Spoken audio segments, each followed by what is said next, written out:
principalement, je suis habilleuse pour quand les compagnies viennent avec des spectacles. Je m'occupe de l'entretien des costumes, de la remise en état, de la préparation des loges. Et quand il y a besoin, je suis aussi à l'arrière du plateau pour faire les changements rapides pendant le spectacle. Et des fois, comme ça va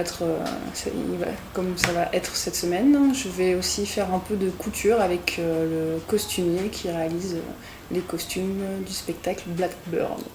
Mon parcours est un peu, on va dire, atypique. J'ai fait un BTS en couture industrielle que j'ai eu, mais en voulant devenir costumière.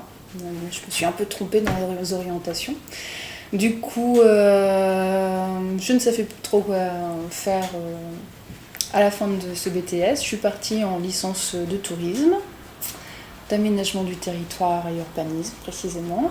Et puis quand je suis sortie de ma licence, je voulais devenir costumière. Donc j'ai fait des formations, je suis partie au Québec et puis je suis revenue, j'ai commencé à bosser dans le spectacle.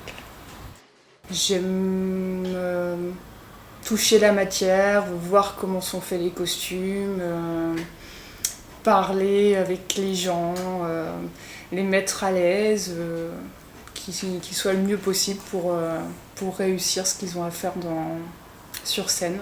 Et la couture, c'est pouvoir réaliser quelque chose d'un croquis. Il faut en faire un vrai vêtement et que ça rentre sur scène et que les gens y croient et que ce soit un petit peu magique. Un frisson artistique, je pense au spectacle Savas No Show. C'est un spectacle clownesque monté par un très grand clown russe, si je ne me trompe pas. Et en fait, ce que j'adore dans ce spectacle, c'est